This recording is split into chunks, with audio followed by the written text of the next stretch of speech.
What's up? Welcome back to my channel, or for the first time if you're new, I'm Sylvan, and today I'm going to be reacting to Fruits Basket Episode 3. I'm very excited to get into this. I've been really enjoying Fruits Basket so far, so let's just get straight into it with no further delay. Feel free to like and subscribe if you enjoy the video, leave a comment on your thoughts, and let's get into this.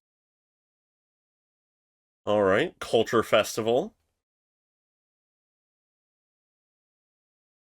Classic thing to happen in any high school set anime. Alright.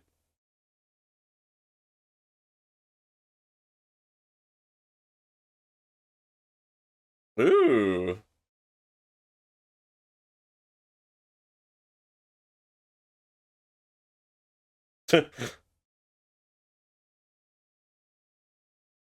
Oh my god.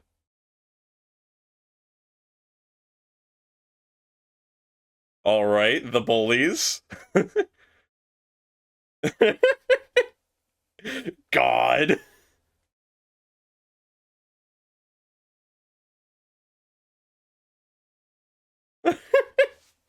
What the fuck, yo? Of course. At least he's actually interacting.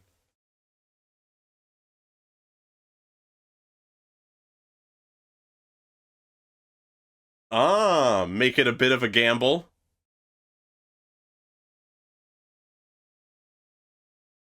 Kyon Kyon? Oh my god. Cats? Oh my god. Where'd these cats come from?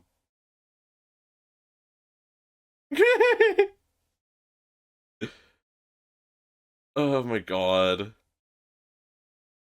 Where did the cats come from?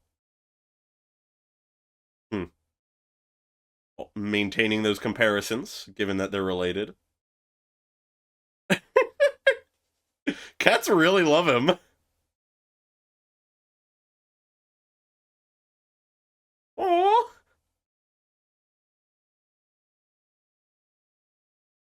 Seem to.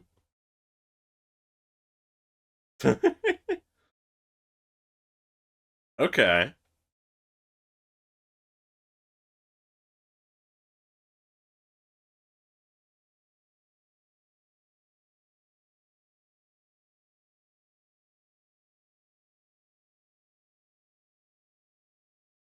Ah, I see. Yeah, okay. The loner. Hmm. Actually acknowledging the talents of Yuki. Hmm. Rat children. Okay, so from a young age, they've been essentially pit against each other and compared. Hmm. Okay. So seems like a lot of his uh rivalry and antagonism is born out of a sense of inadequacy, maybe? Huh.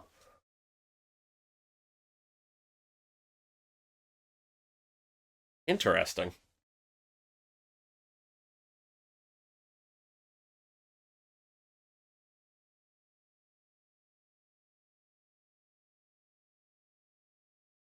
I'm very curious to figure out how quickly we're going to be meeting some of these other characters. Because as of now, we have, I think, enough characters that a status quo can be established, and then others can be introduced over time. But I don't know necessarily the pace that this show is going to want to move at. It's decently long, so I don't think we're just going to have, like, every character all at once appearing. But they very much could just sort of drip feed a character to every episode until we have everyone, and then that's the status quo.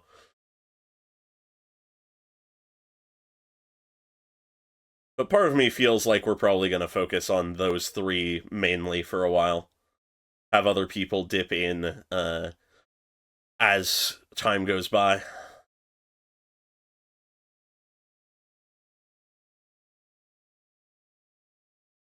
Okay.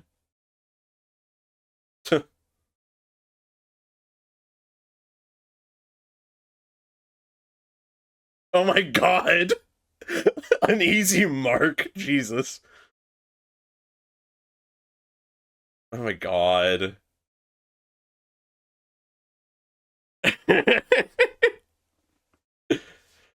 Of course these two buttheads.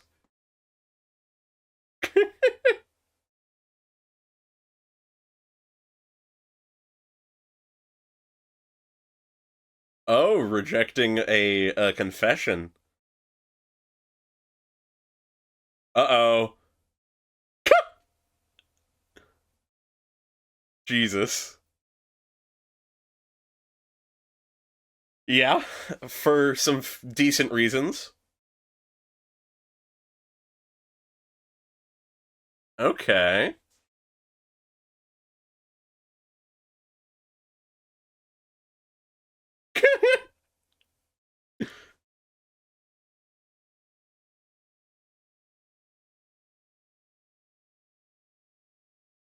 Secret technique? Oh my god.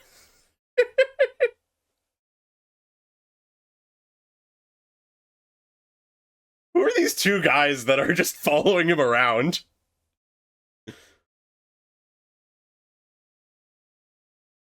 Yeah, okay. They each have their own reservations.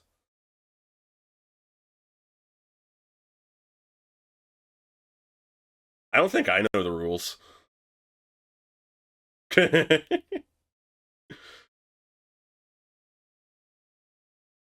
Ah, yes, the honor of battle.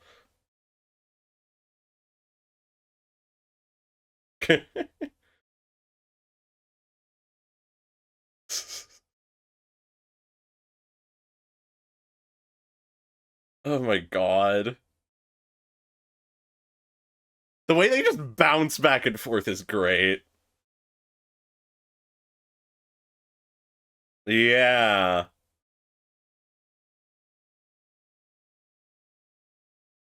Yep.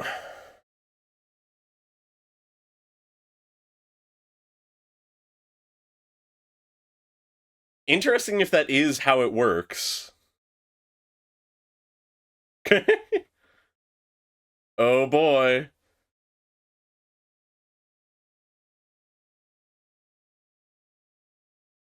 God. Why is Yuki just so much more capable? Hmm. Things are heating up because Kyo's actually able to get along with people even if he's sort of not good at it. And sort of has to be forced into it. Cool.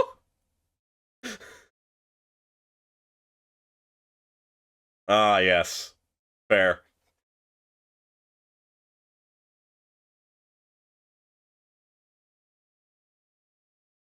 Yeah. You're achieving something he wasn't able to, or at least it appears to him that way.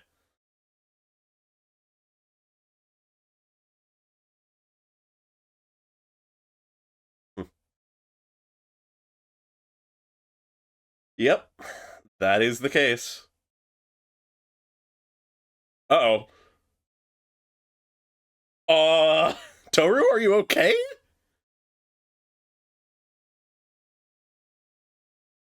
I don't think that's the issue.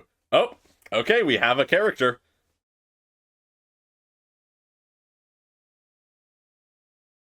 Yeah, suspicious. Tuh.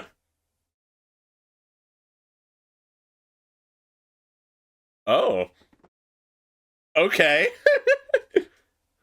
Oh no. That's not English. Uh, what? What?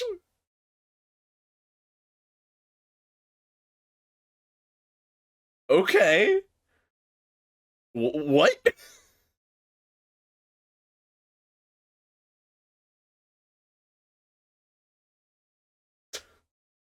Yeah, what are you doing here?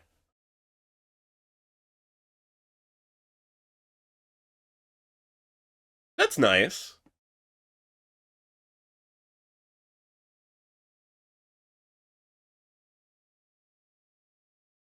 Hmm. Interesting reaction.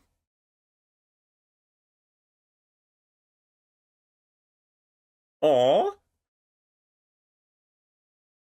God, she's so just like caring for other people.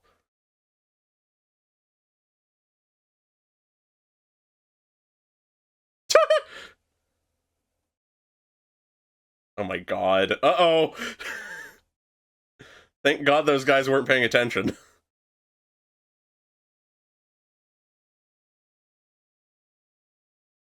God.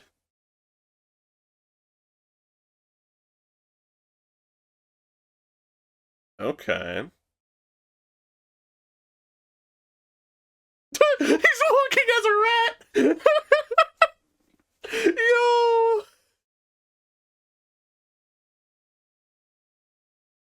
Yeah, fair, fair. Even if it's not the main household.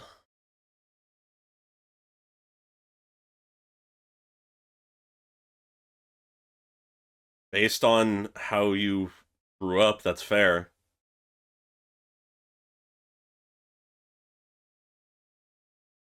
It is interesting how much he originally is sort of the aggressive loner type, but actually can get along with people compared to Yuki, who is actually a loner. Hmm.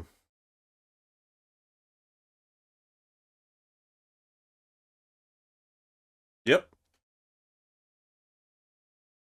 All that stuff I was talking about last episode. Just put into words by one of the characters.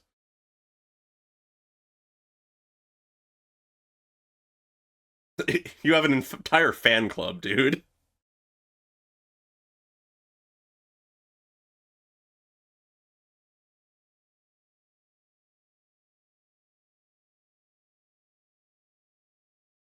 Okay, but being nice in general is still a good thing.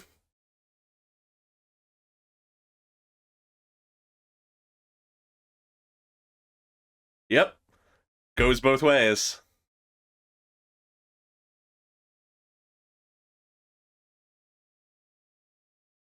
As is the case with fucking anybody, they have their own strengths.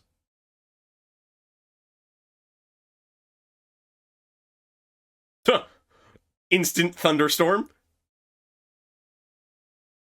Oh god. Were they able to get home fine?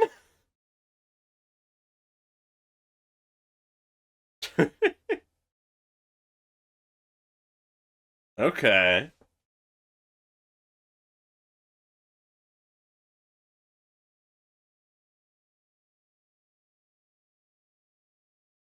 What's he up to? Something important?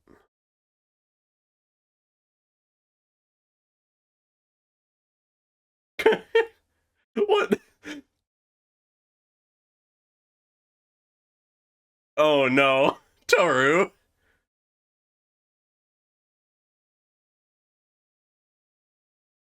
Yeah, seems like he has to do something or wants to make sure something's alright. Oh, a garden. Well, farm, I guess. Yeah.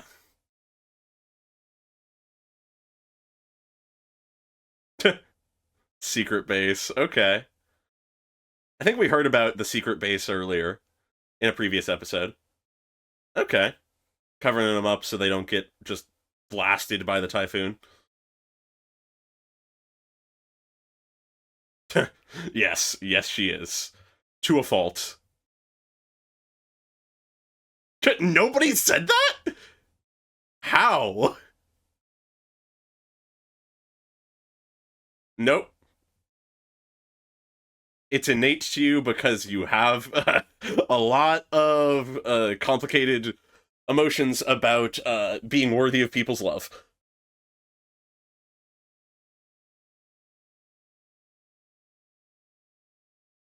Yeah. And one of those desires is love. attachment, companionship.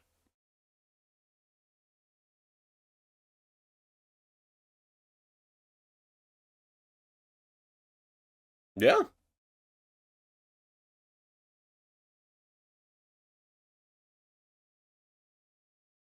Hmm. Yeah.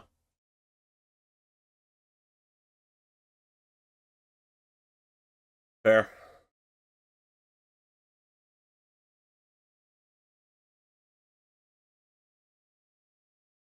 Hmm.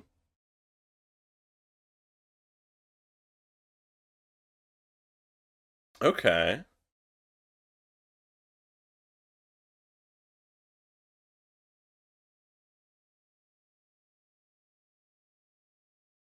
Interesting to yeah, interesting to use a candle as an analogy because that does sort of get burnt up.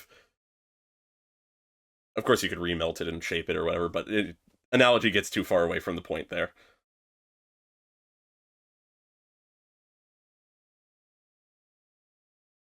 Yeah. No, it wasn't. They're in the middle of a typhoon having this moment. It's really silly.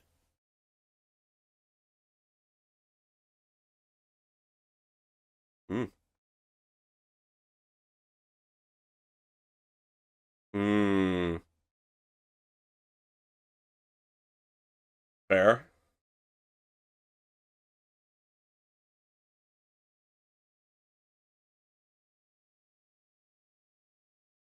Yeah, of course. Believing in people is huge, both for yourself and the people you believe in. Maybe Toru should learn to keep herself included in that.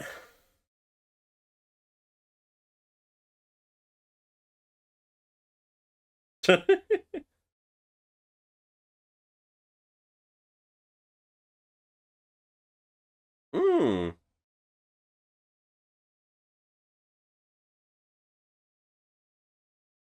Hmm. Yeah. Nice. Trying to improve himself.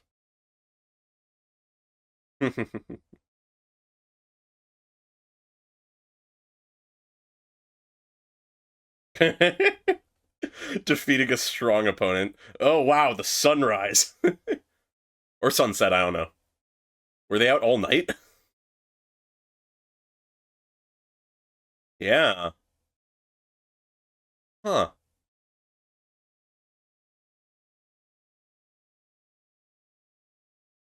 Hmm. Oh god, that would be terrifying.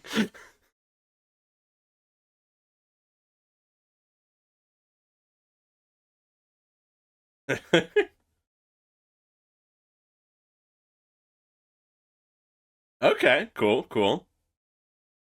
Trying different combinations, I'm guessing.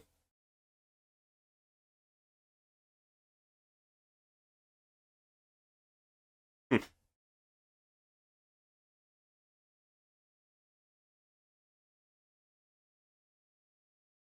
Uh, was it just like spicy or something unexpectedly, or?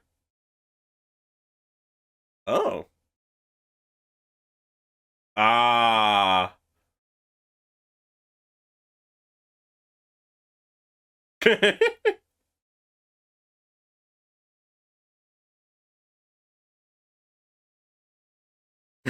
Someone who can actually do cooking. Yeah, he was alone in the mountains. He had to make his own food.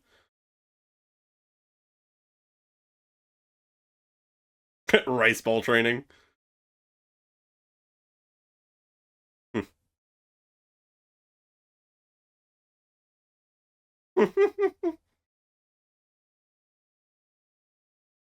Yeah. It's hard for people to recognize their own good qualities.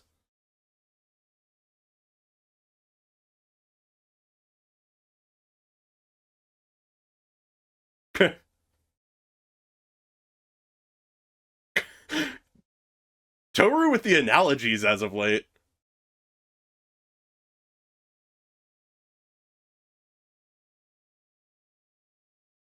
Yeah. It's hard to recognize, ooh, I love this style.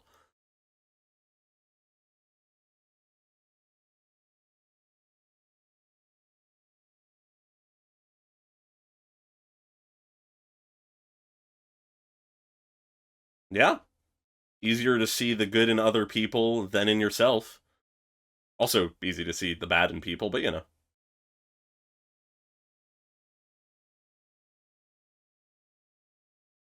Oh, God. Toru is speed running this with both of them.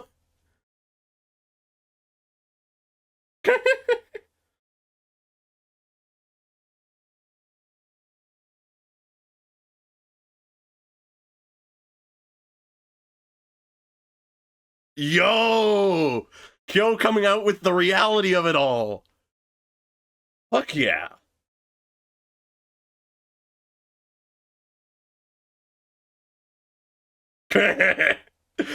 Downplaying his own compliment. Oh, that's a great moment. Oh my god. Toru, you need to sleep!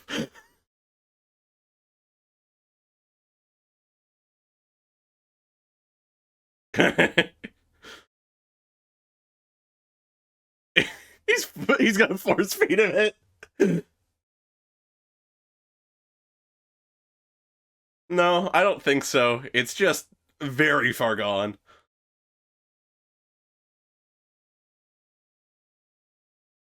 Jesus.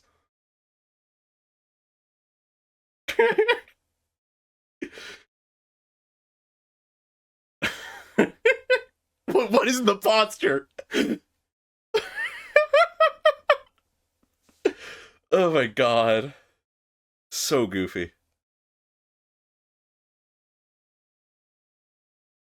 Uh oh, this character.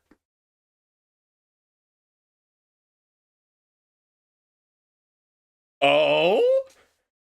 A secret admirer of Kyo? Interesting.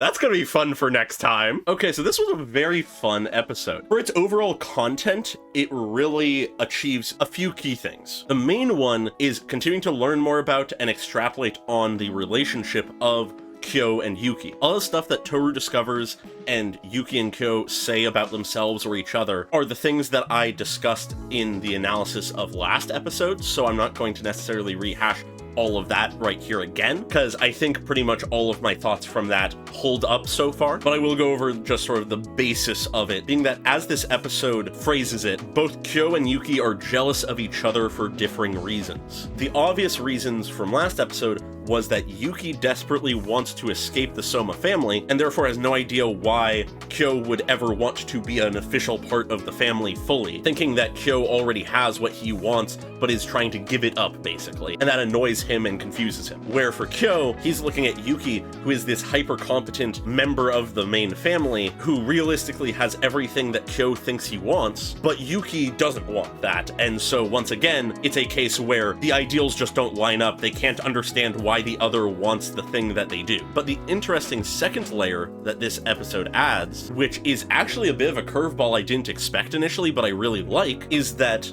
though Yuki is undoubtedly the more popular of the two, he is also actually more of a loner. Though he doesn't actively push people away in the same way that Kyo will insult people and tell them to get away from him or whatever, Kyo just seems to have that kind of energy about him, that unintended charisma that draws people to him and makes people want to be his friend and interact with him. Something that, though Yuki has popularity and people who have adoration for him, none of them are the kind of person that could be considered a friend. This episode establishes that he semi-frequently has people confessing their feelings for him. We already knew that he had a fan club. That's where the core of his popularity lies, is in girls that have a crush on him and think he's cute and like really cool and interesting and stuff, which is the exact perfectly wrong thing for him to be able to get close to, given that seemingly more than Kyo, he has these traumas and hangups about getting close to girls because he understands what the fallout of that could be. Where for Kyo, we see in this episode that almost immediately at this point, there are already two guys that just sort of have ended up hanging out with him, making nicknames for him, that kind of thing. Despite his best, intentions or wishes, they just keep showing up and interacting with him. And probably to an extent, just because of Toru, but Toru's other friends, which I really need to write down or memorize the names of in some form. Both of Toru's friends also start getting along with Kyo. So very immediately, despite being conventionally more of the loner type, where he's aggressive and pushes people away, Kyo is actually, in a weird way, just as popular as Yuki, and importantly, is popular in a way slightly different from Yuki, which is a way that Yuki is jealous of. Now, of course, as Yuki himself acknowledges in this episode, much of the reason why he lacks what Kyo has just passively begun to attain of these casual friendships is something that he lacks simply because he has his own issues. It's more because of him and his own concerns that has caused him to not form any clear, meaningful friendships beyond just having the adoration of others. And within the episode, he says that he's gonna work on it. He's going to, next time that everyone's playing a card game, join in and be part of it. And that fact that Yuki begins to recognize this is actually very cool because it shows to an extent what kind of person he is. When he is shown something he lacks and realizes why he lacks it, he recognizes that it may be hard for him to do, but he is going to try to improve on that front. And it's within this that we have the very interesting moment where in this whole discussion about him wanting to hang out with people and make friends and actually form those relationships again, even if it's going to be hard, we have him smile genuinely for what seems to be the first time in this entire show so far. Toru picks up on this, and she's amazed by it, she's enamored by it. But the reason I point this moment out specifically is to analyze why this is the first moment he is genuinely smiling. What about right now allows him to genuinely smile, and why hasn't he prior to now? And what it means that he hasn't been genuinely smiling prior to now. It implies that at school and in general, he is smiling more so out of courtesy and a general kindness, but not his own happiness. Almost always. But here, in this moment, having a discussion of self-betterment and the potential of making friends with people in the future with someone who he has befriended against all odds, he smiles genuinely. It very much makes sense for his character. He is someone who all of his baggage and trauma, as we know of it so far, is built around that incapability to cross that barrier and make genuine connections with people without fear of the consequences. And this is a moment where he steps past his reluctance to make an attempt. He still is carrying that baggage. He still believes that there is a lot of hurdles and dangers involved that he has to be careful around, but he has decided to make that step and is excited to do so. It's a great little piece of characterization and establishment of essentially what his arc presumably is going to be about, at least initially. Meanwhile, though, jumping to the other side of the rivalry, we have Kyo, who realistically at this point is more sort of dealing with just settling into this new lifestyle of living at the same household as Toru and Yuki and stuff, and going to the same school as them, not living in the mountains anymore. So he's less focused on his own self-betterment necessarily. He still has that desire and goal to beat Yuki, and that is still his main motivating factor. But at the very least in this episode, we aren't seeing as much of that happening. He's still settling into his new circumstance. But when interacting with Kyo in this episode, we learn from a flashback that Kyo inevitably has a lot of built-up trauma surrounding the fact that he was at least semi-frequently compared to Yuki, and the fact that Yuki is a rat child. He's going to be good at things. That's just inevitable. He's amazing. Unlike those cat children like Kyo, they never are good at anything. And that is then further exacerbated by the fact that he's spent months training in martial arts. He started training before Yuki did, apparently, but Yuki has consistently still been better than him, consistently beat him. And inevitably that damages his ego, it damages his pride, it makes him struggle with his own self-worth. And while I'm on this, I also just will acknowledge when Toru hears about some of this context, she seems to get the idea that if Kyo could beat Yuki in a fight, that Kyo would actually be able to become part of the full family, which would be the equivalent of the cat becoming part of the Zodiac, which very well might be the case, but it is very much possible that Toru is just jumping to conclusions here, because I feel like it wouldn't be just that simple. I feel like the head of the family wouldn't place all of the importance of whether or not Kyo can become a full member of the family on whether or not he can beat his childhood rival in a fight. But I won't say for certain, because I don't know enough about the family head, or whoever would be making the decision. It just seems a little simple to me. But regardless of the actual specifics of whether or not that is the case, the important reason why it is brought up is that Toru, in her own mind, gets really excited about the idea. She very clearly, from this, is incredibly supportive of Kyo winning this competition or whatever. But it's not like she's just putting in her support just on Kyo's side. She isn't abandoning Yuki or anything, and she still doesn't like fighting. She doesn't think they should fight. She wants them to make up. But at the very least, of the two goals that fundamentally are at the core of Kyo and Yuki, Kyo's goal is the one that Toru is more innately aligned with, which makes sense based on everything we know. But moving on and talking about Kyo, the other main moment where we get some strong character work with him is at the end of the episode, when Toru is just making a ton of rice balls, trying out different things for the culture festival. And for the most part, it starts as a typical interaction between the two of them. We get a fun moment where we learn that Kyo hates chives, but the important thing is it leads him to making his own rice ball, which causes Toru to realize he's gotten really good at it. He explains that he was making all the food for himself because he was living alone for several months,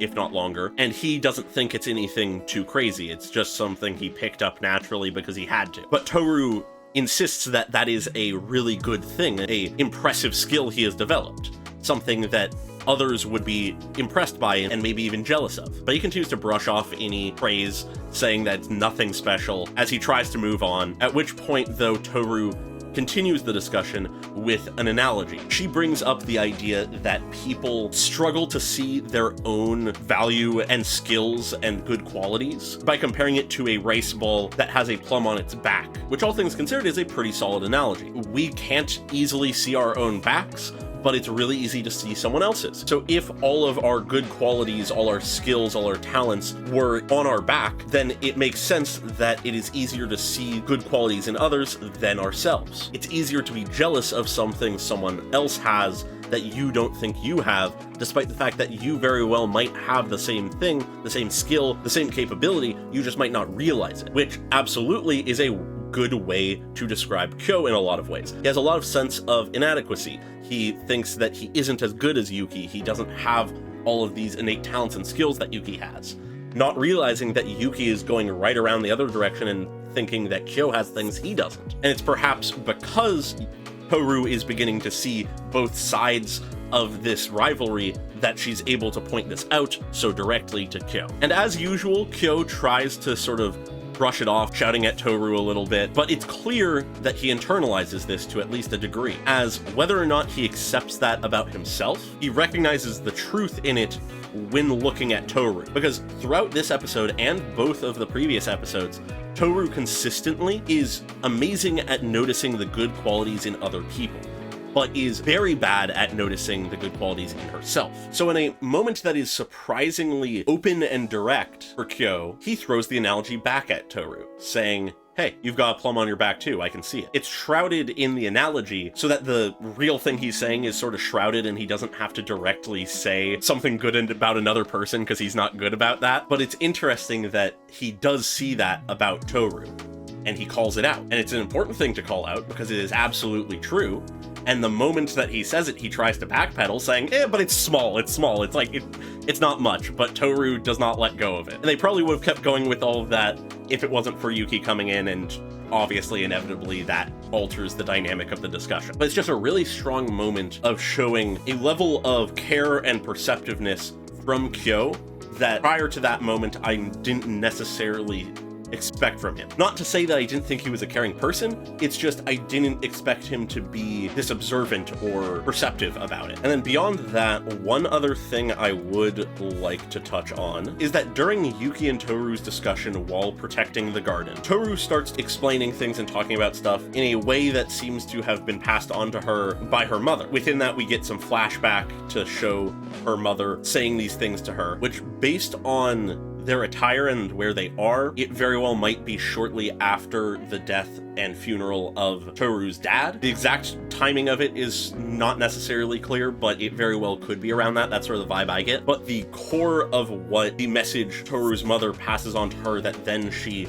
to an extent, passes on to Yuki here, is that kindness is expressed differently by everyone. Where base desires are something that everyone can relate to because they have them from birth, the way that they are expressed and the way that kindness is developed is, by the words of her mother, handmade largely. No two people show their love and affection and kindness in the exact same way, which can lead to misunderstandings, to doubt, to thinking that someone's attempt at showing kindness is actually just a platitude. But what her mother tries to emphasize to Toru, and Toru emphasizes to Yuki, is that you can't let that doubt stop you from believing in the kindness of others. If you let yourself doubt the kindness of other people, it will never reach you. And even more so, if you're able to not just not doubt people, but actively believe in other people, believe in their kindness, their capacity for love, their willingness to communicate and form bonds, that is incredibly important. It will help people. It can bridge those barriers to the people who are doubting, which we see in action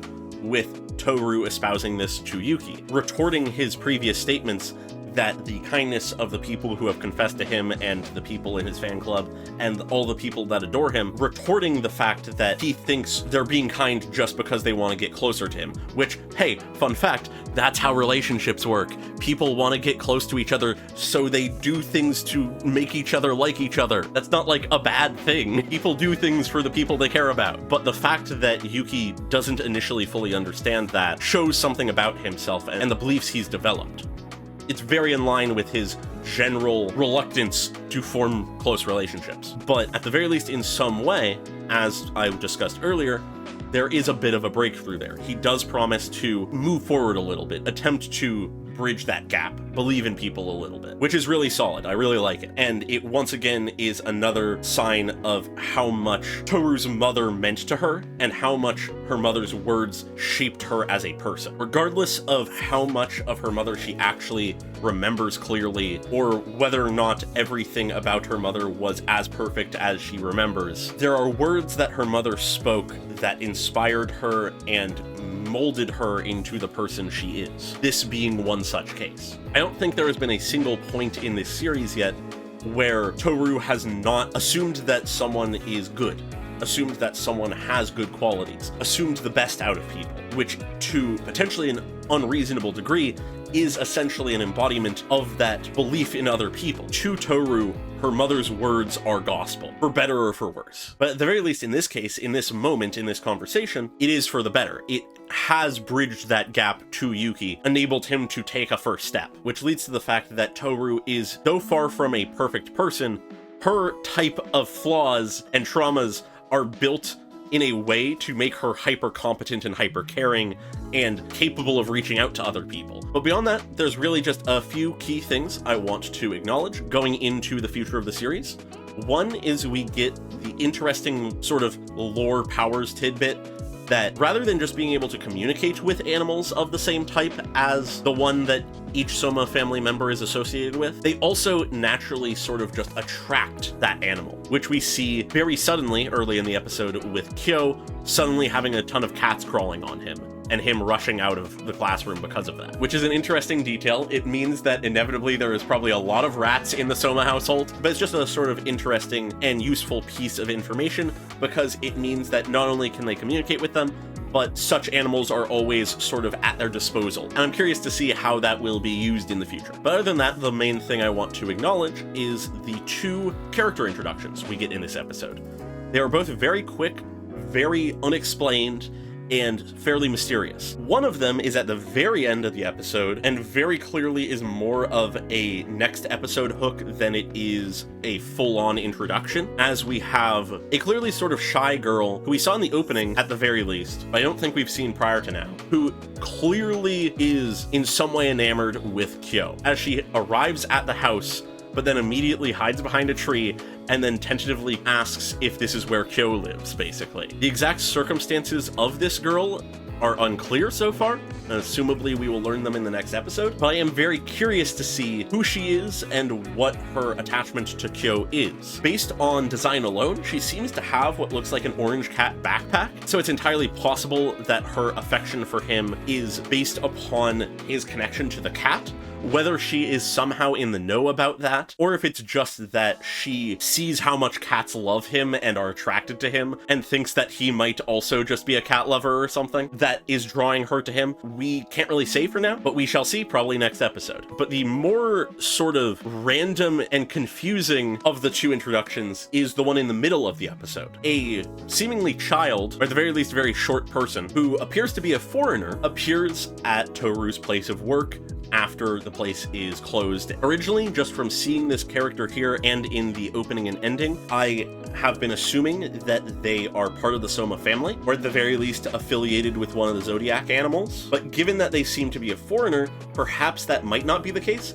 It's possible maybe they are a distant relative that, say, has a foreign parent that they've lived with most of their life or something. That's a possibility, and that way they could still be connected to the whole Soma clan zodiac thing. But it is entirely possible that they secretly aren't, and this is just a sort of wild card of a character being thrown in. The interesting thing about them initially is they, on this first impression, don't seem to be able to speak Japanese. I'd be curious to know what they're saying, but I'm not going to go through the effort of figuring out what language it is, translating it, all that stuff right now. If any of you watching know what it is and could tell me a translation or the general gist in the comments, that would be really appreciated, but no worries if you don't. Just curious what it potentially could be. And obviously, if it's spoilers or something that is just going to be quickly revealed in the next episode, don't worry about it. I don't want spoilers. But the interesting thing about this character, other than the fact that they clearly are some kind of foreigner, is that they pick up on Toru's name based on it being written on just like one of her notebooks or something, and then becomes talkative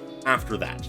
Potentially, they were actively waiting to meet Toru. If they are connected to the Soma family, potentially their reason for being here was to meet Toru for whatever reason. But of course, within this, there is the thing that sort of ends the interaction, being that, for whatever reason, this character kisses Toru on the cheek. Inevitably, it leads Toru to running off in a flustered panic, packing away her things and running off, but in the process, dropping the pamphlet for the culture festival, which this character picks up, tries to read, and that's where we leave them. Which my guess is basically whenever this culture festival happens, if we're immediately getting into it next episode or not, this character is going to show up at some point for it in some way, shape, or form, and we'll probably get an explanation of who they are then. But with that, we've got some good setup for the next episode or two, a lot of good follow-up on what was introduced in the previous episodes, and I'm just overall excited to see where things continue to go. We still very much are in that early phase where the true status quo is really only now beginning to be established,